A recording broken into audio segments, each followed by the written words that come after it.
Hey stop, tu roules sur le boulevard BD, cet album est fait pour toi. Strom, tome 3, double disparition. Dans un vieux château de la campagne de banlieue parisienne, le propriétaire des lieux reçoit la visite d'un vieil ami, sortant tout juste de 20 ans derrière les barreaux. Le repris de justice vient se venger de son ancien acolyte qui les aurait laissés tomber, lui et son complice, pendant qu'ils profitaient des richesses du butin. Aujourd'hui, Alex veut récupérer sa part. Cela ne pose aucun problème au déjà richissime Ange, alias Aristide Fandor, qui l'invite à le suivre dans les sous-sols. Quand il a acheté le château d'Aurus, il y a 15 ans, il était en ruine. Empreint de nombreuses légendes, il n'avait quasiment jamais été habité depuis sa construction au XIIIe siècle. La plus étrange raconte que le fauconnier du roi, un chevalier, aurait disparu peu après le décès de sa femme. Son corps n'a jamais été trouvé, comme s'il n'était jamais mort.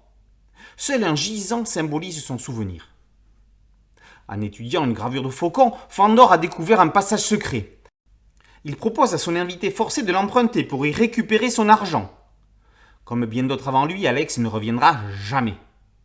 Aristide Fandor choisira de se volatiliser de la même façon quelque temps plus tard. 10 ans après, le château, de nouveau à l'abandon, est racheté par un riche couple de Parisiens. Monsieur et Madame Favre, dont la fille Suzanne est la meilleure amie de Raphaël, celle qui vient d'être promue avec son frère Raphaël en tant que page dans la très secrète confrérie des Chevaliers de l'Insolite. Avec leur parrain Tristan, ils démêlent des intrigues mystérieuses aux frontières du fantastique. Le jour où Suzanne et Raphaël vont disparaître, Tristan et Raphaël, accompagnés par l'étrange bestiole Sparadra, vont se charger de l'enquête qui va les amener bien plus loin que les sous-sols du château, que ce soit dans l'espace ou dans le temps.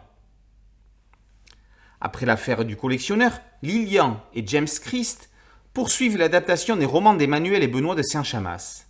Ce troisième épisode inaugure le deuxième cycle qui correspond au deuxième roman de la série de littérature jeunesse.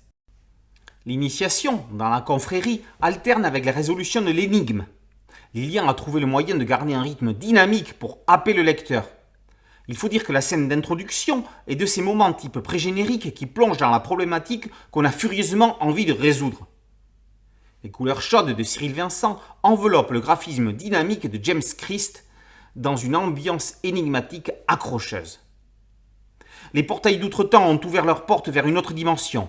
Raphaël et Raphaël vous invitent à les traverser. Êtes-vous prêts à les suivre ? Au risque de ne pas revenir ? Strom, tome 3, double disparition, par Lilian et Christ, est paru aux éditions Nathan. Boulevard BD, c'est un podcast audio et un site dédié et une chaîne YouTube. Merci de liker, de partager et de vous abonner. A très bientôt sur Boulevard BD. Ciao.